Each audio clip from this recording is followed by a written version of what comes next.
Hello everyone. This is going to be a video about Actix, Tokio and Arc, as you can see from the code on the screen. The whole purpose of this video is to push my understanding a bit more and learn a little bit more about how Actix can work with Tokio, but using Arc. So the whole point is that we want to capture state, so it will be shared across user sessions. The aim of this, as you can see from the function name, is to start to understand how a API will work with an LLM. So you could have multiple users hitting the API and sending requests to the large language model. Now, how does the large language model deal with those?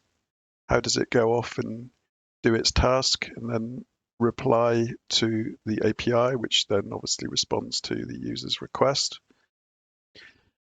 I'm going to go through this code. This code works. I'll demonstrate it, and then we'll spend a fair bit of time going through it and trying to unpick it and make sure we understand it, because a lot of it is partially understandable to me, but putting it all together is just sort of pushing the boundaries of what I am confident with, I would say. So this is the code which we've just looked at. This is the code being run. Before I do that, I should probably just open up another window. So I would just tmux, but sometimes tmux doesn't let me copy and paste stuff. So let's just have that running there. In fact, when I run this, you'll see it tells you how to test it. So I put in the source code how to test it. It really annoys me when I got some code and I can't remember how to test it. So go run. Rust, something generative, don't ask. Right. So what I'm going to do is, that passed, sorry about that. Right, paste that in there. And that's gone wrong already. Clear, why don't I just type it? Kill HTTP 127.0.0.1 port 8080 and then ask. So request so far, 1, it's fine. Then if we open up another window and run that again, request 2. So obviously from different user sessions, we've got is keeping track of the number. And this code is obviously just using the number, whereas in reality, it would be an individual response from the large language model, or the foundation model, as they should now be called. If you've read the AI engineering book by Chip Huyen, it explains that foundation model should really be the generic term, I guess. So, and obviously, if I had a third window, then that would also. So if I go back to 1 and run it again, what do you think that'll be? 3, yeah. If I do it on here, this will go up to 4, 5. If I go back to here, this will do 6. So we've got state, we're capturing state. So that's the demo. Close that. And if I just do ls, you see we've got the cargo toml. I'll just show you what's in the cargo toml. We've got Actix-web, Tokio. So everything else is part of the standard library, which is quite unusual. And yes, I am still using 2021. Okay, so if we do that on source main, this is where we were at the start. This line you will pretty much always see for anything using Actix.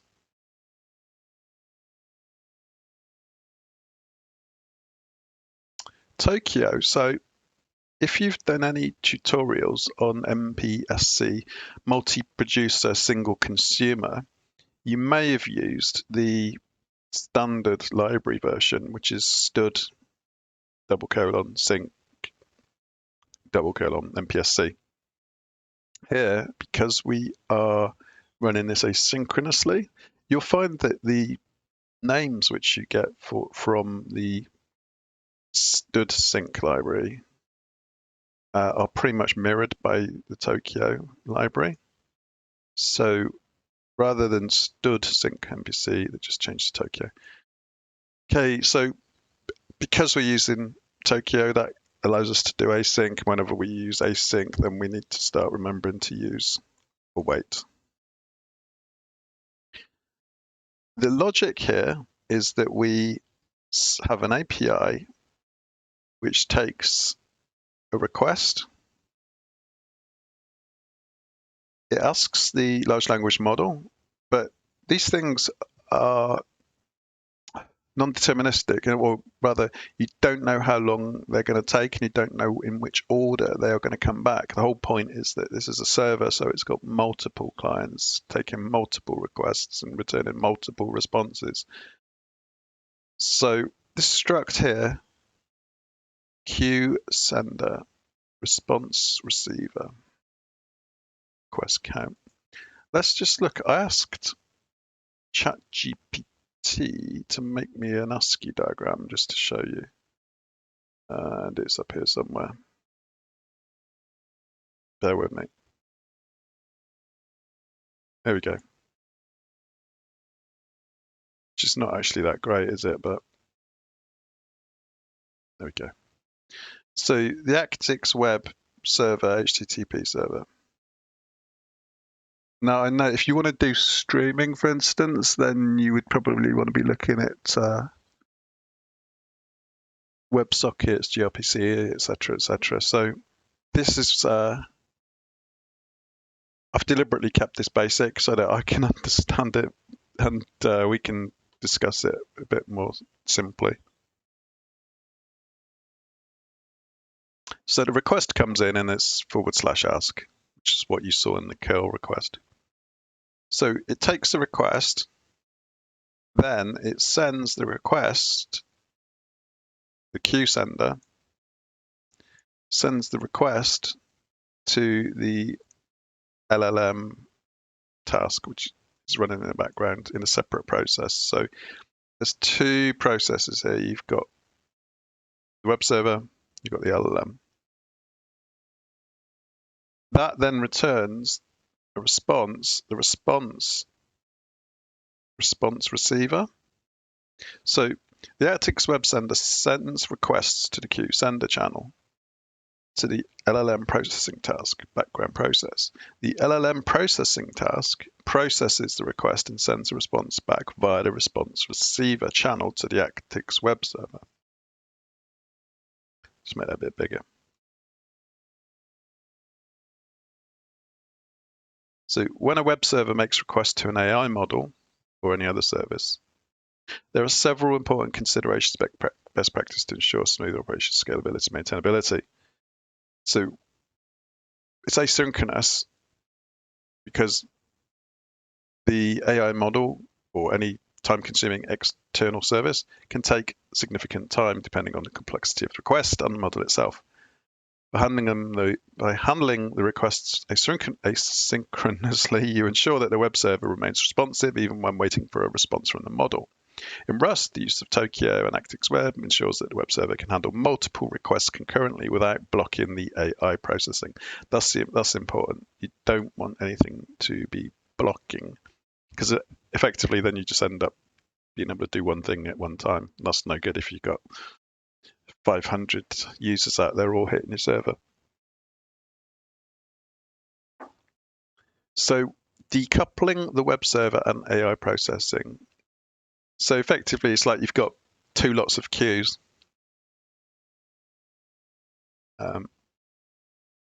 So a queue-based architecture using multiple producer, single consumer sender, and then receiver helps decouple the web server from the AI model.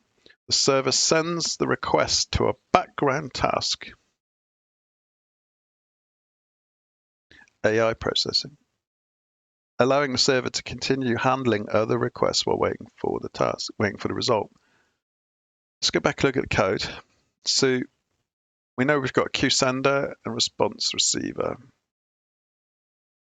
The request count, that's the value.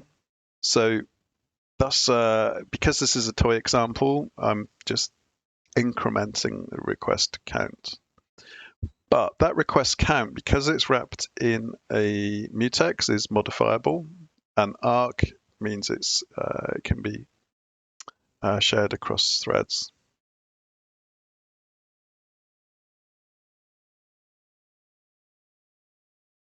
So handle the LLM request is one function, and then down here we've got LLM process. So this is more kind of the Actix-web part, and this is more the LLM doing stuff. But for the purposes of this, it's just incrementing the count. Whereas in reality, it would be writing you some code, writing you a poem, whatever. So that's the two functions.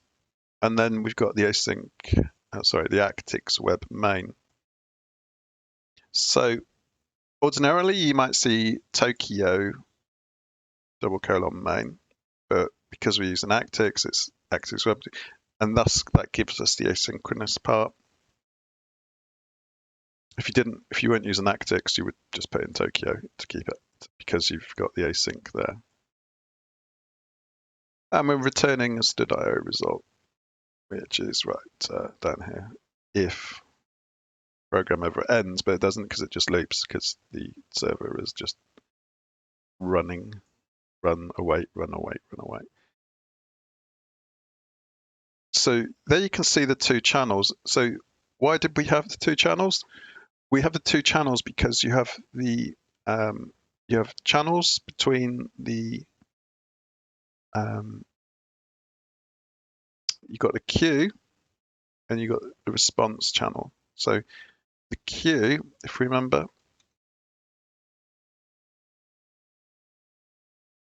the queue is the sender, which is taking the request, and then so that's sort of incoming and it's going into the LLM, and then you've got the response receiver, which is handling the response from the LLM and sending it back to Actix to serve up.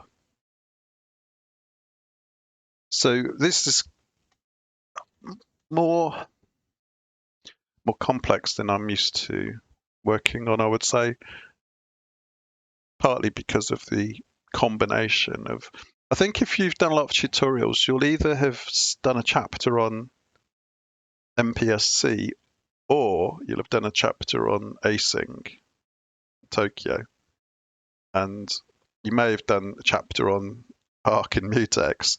So this is really putting all three together, and the Actix side of things is not actually massively different. You've got shared mutable state, which if you go to Actix-web website, you will find a section on shared mutable state. Okay, so and the web get is just kind of the handler, which goes to get the handle LLM request. So you're just attaching a function effectively to your endpoint that you choose, and then you can choose whatever port.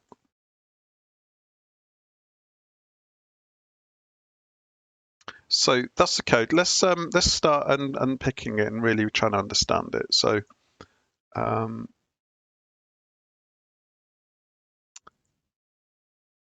the app state, so that's capturing the state, which as we know is going to be a number which we increment. So it's going to be U32. So Tokio sync mutex U32. So here we're just specifying the type. When we actually use it, we need to use, so request count. We are using that down here.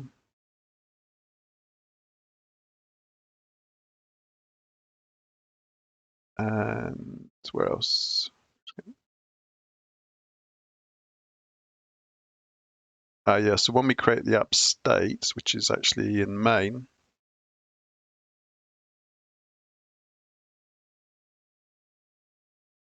request count is request can clone.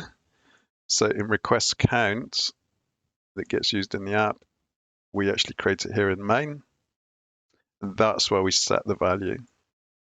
So at the top, we specify the type when we create the struct called app state. But when we actually work with the count itself, the count is an I32 because we haven't specified anything. We haven't specified otherwise. Using Tokio sync mutex. So you may have, in other tutorials, you may just have seen arc new and then mutex new with the value. So because we're using Tokio, because it's async, that is in there as well rather than the std sync part. Okay, so we know we've got a request count, which is a U32, which gets modified. And we are using derive clone with a trait. We want to be able to clone the app state. If we didn't clone it, we would take ownership and then it would get dropped and then it wouldn't be usable anymore. Okay, so the next thing is the handle the LLM request. So the name of state represents web data, which is a built-in Actix-web feature, and then that is that there. We're just passing in all of it. The type is app state, and we're returning a responder, which is what Actix-web frequently does. So if we get an error, that's send request, and we internal server error. Assuming we haven't got an error, then the response is equal to the state, which is there, which is this, which is this. The state response receiver lock actually kind of means take possession of. And then because they sync, we need to await it because it's the future. Once we've got, once it's received something, we either return the response or we say no response received. We try to receive the response.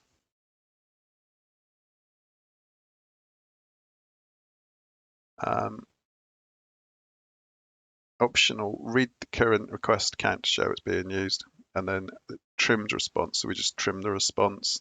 So at the very end, we return an HTTP response body of the trimmed response, and the response is whatever we get back from the response receiver, which is this,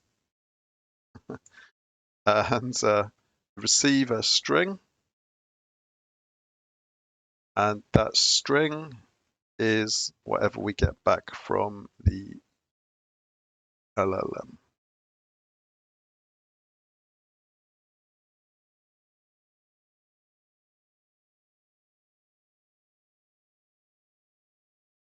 So we send the request to the LLM process, and then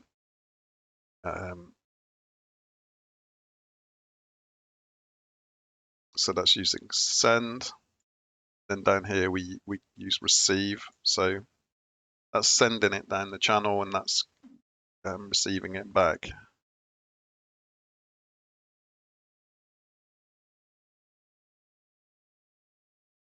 The actual this kind of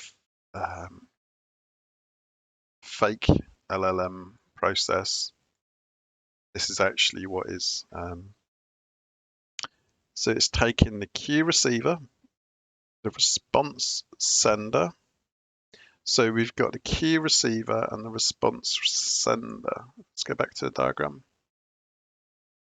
So we've got the queue sender. So the queue comes from Actix, and then the response receiver is taking the response from the LLM and passing it back to Actix. So the queue receiver from Actix, and then response sender from the LLM back to Actix. So while let some prompt,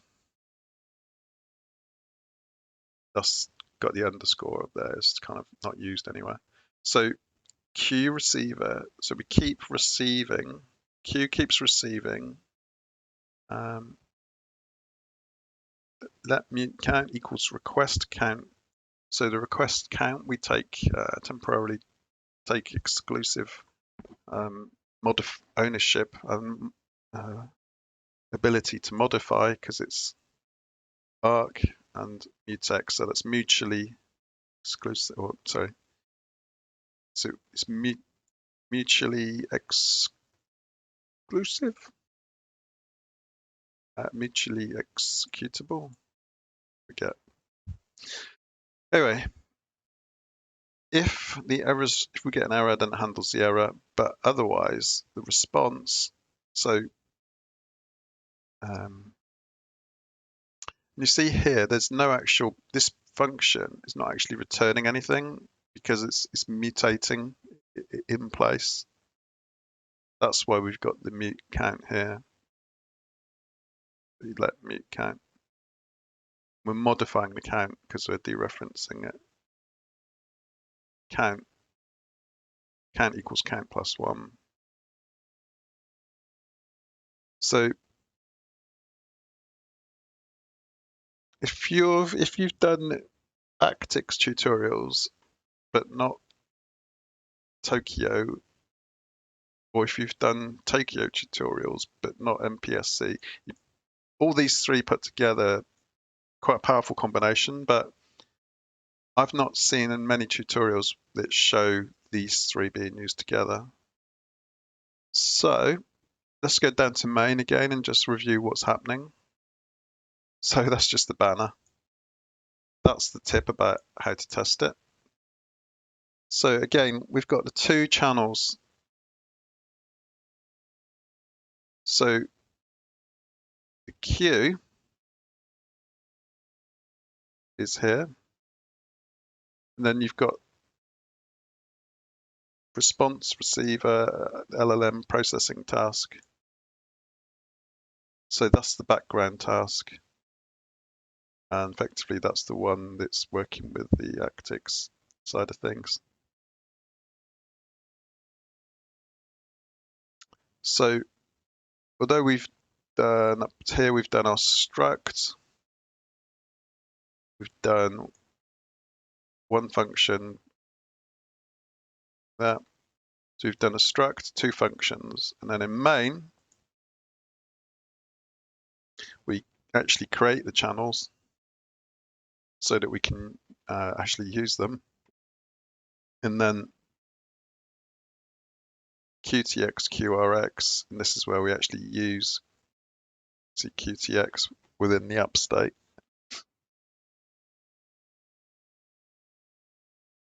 So that's QTX is obviously sender and the QRX is receiver.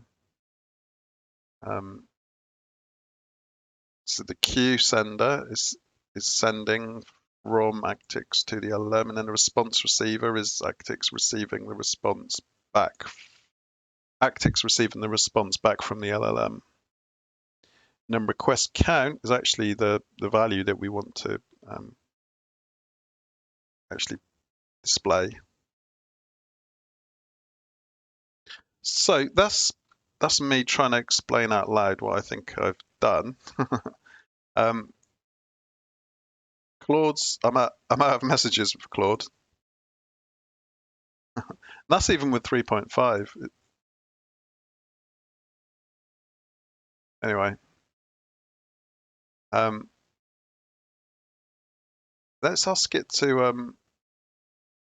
I just want to actually, yeah, let's just go through this again. So one of the questions that I was asking was, should we be using HTTP or should we be considering something else?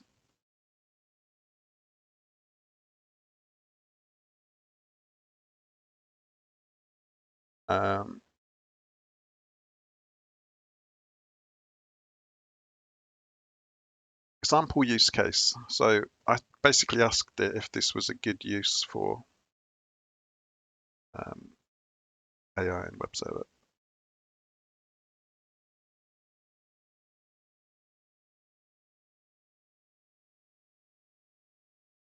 So the web server can handle many user requests without being blocked. That's because we're using Tokio. The AI model, well, and the channels. The AI model runs in a background task and you can handle any errors or retries without disrupting the main user experience. You can scale the background AI processing if demand increases. You could also do horizontal scaling and load balancers, but that's beyond the scope of this video. Tools, frameworks for AI web servers. So TensorFlow, Fast APIs, Python, Rust. So Tokio, models like TCHRS or PyTorch bindings in Rust. By following these best practices, you'll ensure your system is performant, scalable, and maintainable when making requests to an AI model from a web server. So this is where we kind of consider some other options. Will this work with gRPC? So the architecture you've described can be adapted to work with gRPC instead of HTTP REST. So instead of using Actix, which is an HTTP server, you would use a gRPC server. In Rust, you can use libraries like Tonic to create gRPC servers and clients. Tonic is a modern asynchronous gRPC library for Rust.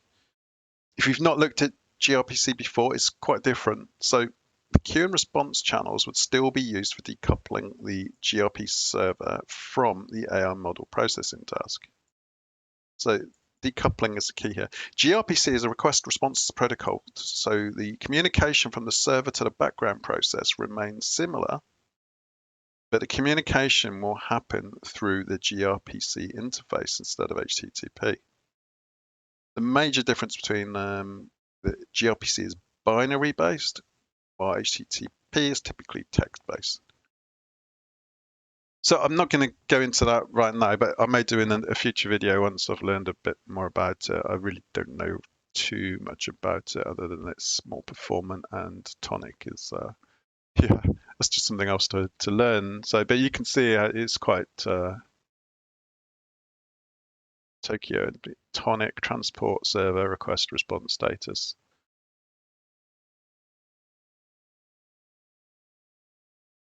So service, my service, Tokio include proto, my service.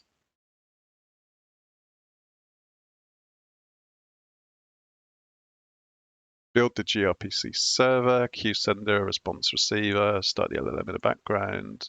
So all this makes sense, but I wouldn't want to start writing it from scratch right now. And then you need to, optionally, you would have a client.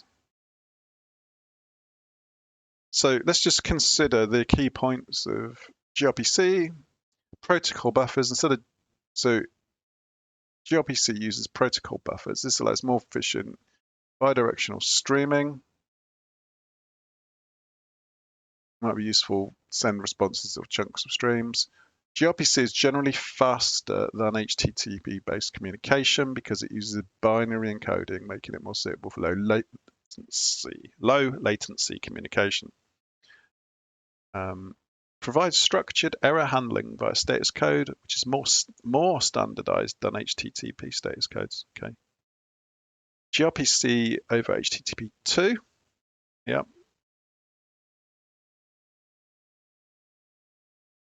So switching to gRPC is a great choice if you're focusing on performance, and if you're doing Rust, then you probably are. Efficient data transmission and streaming. So performance, streaming. I guess it depends how much you're actually sending back. If you're running in like a chat model purely for the text, let's consider JSON RPC, another viable option for your architecture, and it could fit well depending on your needs. Let's explore how JSON RPC compares to a gRPC and how you could adapt your architecture using JSON RPC instead.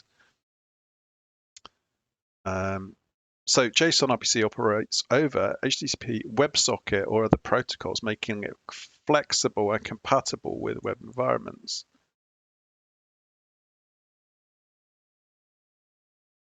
So let's just compare gRPC against JSON RPC. gRPC is binary, uses protocol buffers and supports features, blah, blah, blah. Bidirectional streaming, deadlines, cancellation. Text-based JSON, especially simpler to integrate, less performant due to the text encoding. So your architecture will similar architecture, Actix, background task, mpsc channels to decouple the AI processing task. JSON RPC request response. Let's just look at the format. Okay, so it's creating a request struct and then a response struct and RPC error structure. So then they get used there, like using them from the crate. So you'd put that in a separate file called, sometimes they give you the file name. So that's a separate file probably, and then you're using it here.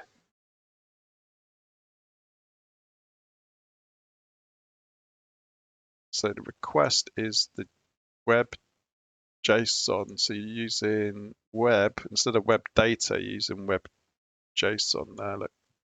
And the type is JSON RPC request, which is what you've just created. You've just created that struct.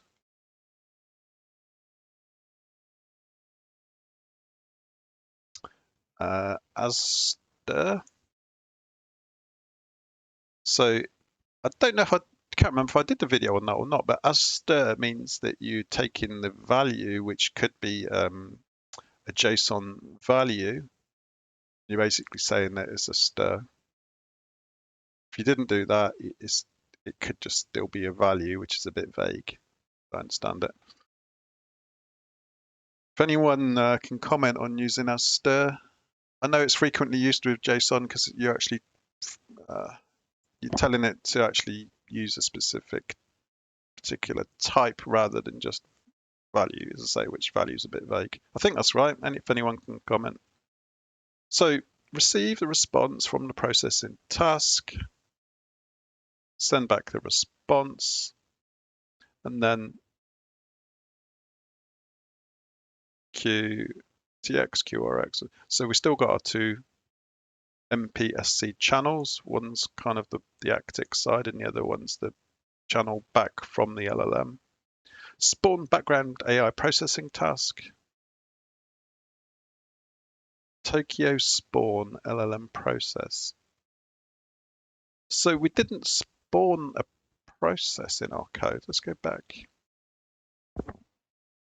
Oh, yes, we did. Yeah. Spawn LLM process. So yeah, you need to spawn the new process. Okay, so that's the same. QRX response TX. QRX response TX. Oh yeah, and then we were passing in the request count, which is effectively the toy value that we're modifying. Right. So that's not so different then. The background task, this part of the architecture doesn't change. You can use the same background processing function. So, well, let some query receiver waits. That was spot. So if you've got an error, otherwise response. So you're going to return that.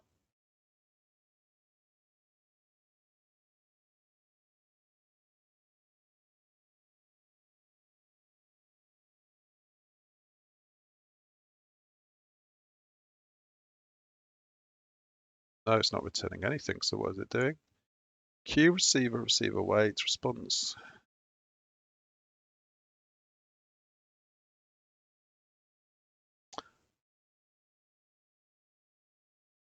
Okay, there we go. We're sending. Send the response back to the server. Response sender dot send response.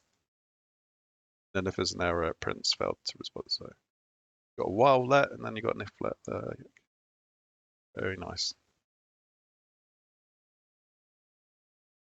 So yeah, you'd actually get client would send a JSON RPC request. So that's what you're sending from the client. And then so you're sending a method which is ask, and then you're getting a result. So that's not the answer. That's not the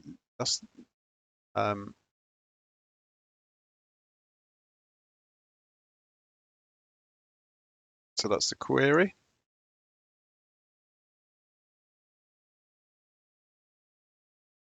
That's the result, which so then that goes to the LLM.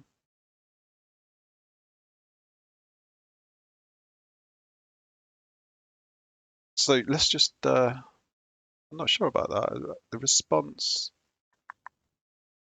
sending the JSON response. Revisit that in due course. So JSON RPC is a simple text base, but we know that. Good choice for systems that don't need the high performance or streaming capabilities for gRPC.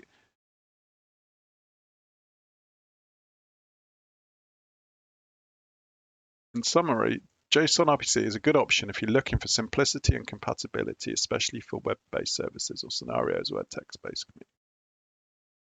Right. I think I need to lie down, and then I'm going to come back and I'm going to come back.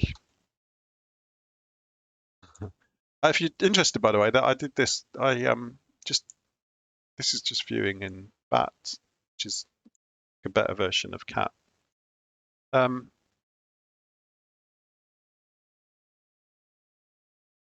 going to save, or I'm going to do a git commit on this, and then I'm going to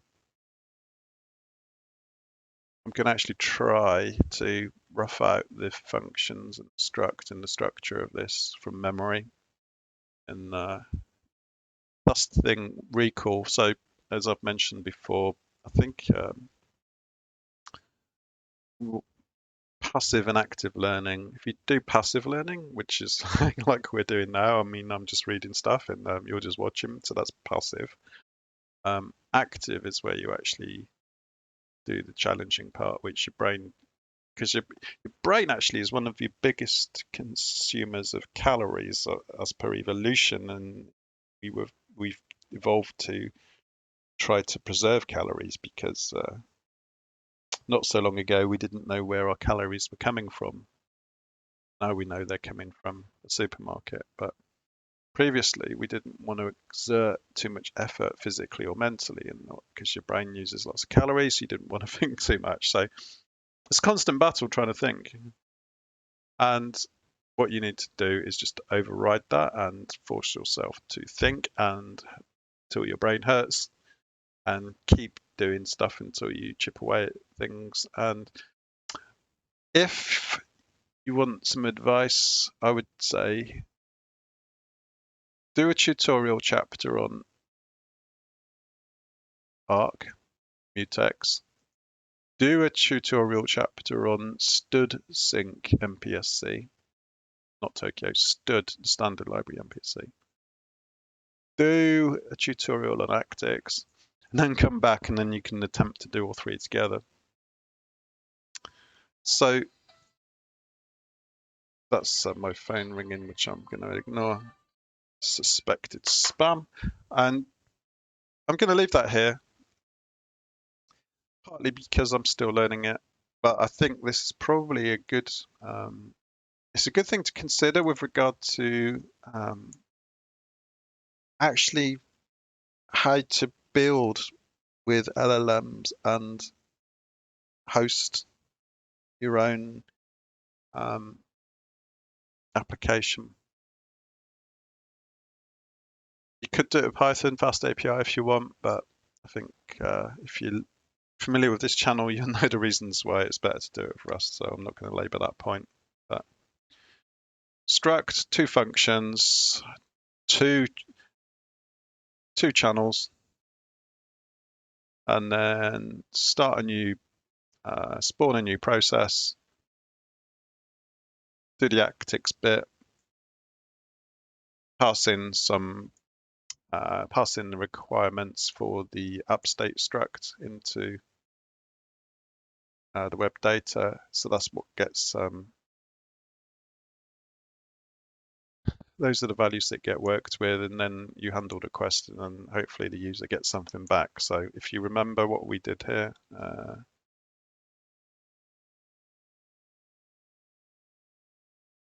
what was it doing?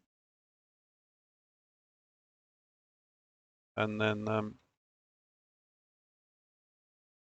I don't know where that happened. There we go. That percentage sign, I think that's just something on my system. So it's actually printing a character which is in the back, which actually exists, and it should have been trimmed off. I think it represents, it's not the new line character, is it? It's the end of line character, I think. I don't know, I don't really care. But yeah, there we go. If you want the codes, drop me a line on the video on the video comments or whatever. Otherwise, comment, like, subscribe. This is a bit of a different video. It's not me pretending I know stuff. This is kind of me talking out loud, trying to explain something. I think they say that to learn something is a good way to learn something is to try and explain it to someone else. So there we go. I've tried to explain Actix Tokio. So ARC, atomic reference count, mpsc, multi-producer, single consumer, and yeah, that's Actix. So if you did, you could use Axum, you could use Warp, whatever your preference is there. But I think this is good practice at combining mpsc, ARC, Mutex. And as always, don't forget the awaits whenever you're using the async. I still forget to put in await, and then I get the warning about futures. I'll show you. So if we actually go into the code and just say to be honest, whether you get a send or a receive, you probably know that you're going to need to wait. Somewhere like that, you might not know that you need to wait. My Rust analyzer is still loading, so yeah, so you get the error on count, which is the line below, and now we've got an error. So if I exit that, you can see. Sorry, you could see that. Oh yeah, I'll just give you a little tip in a minute as well. So you see how each time it's effectively, if you quit Vim to go back to your terminal and compile it, it's almost like closing your IDE each time you go to compile. So if you're familiar with the keyboard shortcut, you just want to do, I think mine set as Control-Z, and it just suspends the task. Then you can do cargo run. Then we get the error, cannot be dereferenced response. And then that's because we're actually passing a future. So when you see the mention of a future, it probably indicates that you've not awaited something. So now that was Control-Z, and now I'm just going to do FG, which goes back to foreground. And you can see there in the hints there, you see impl, future input, future output, sorry. So wherever you see future, you need to actually turn it into something. What's going on there?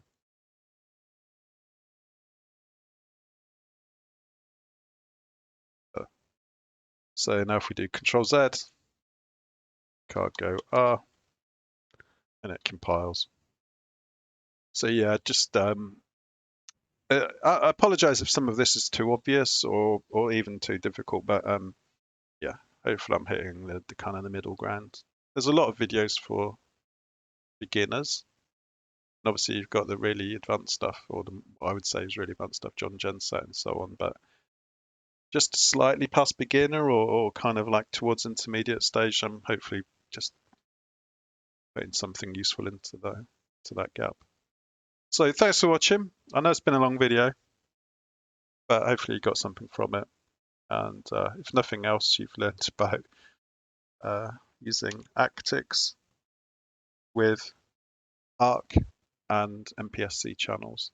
And yeah, I mean, just a bit of architecture as well. So you never write code in isolation. You're always writing some code that links up with something else. And I know that wasn't the best diagram. I probably should have done it in excalidraw or something, but just having a diagram of any sort is always valuable. Picture paints 1,000 words and all that. So yeah, thanks for watching, and yeah, I'll have some more Claude messages soon. Anybody using Claude 3.7 think it's a lot better than ChatGPT? That's my opinion, but I just wonder if anyone else agrees or disagrees. Thanks for watching, and yeah, see you in the next video.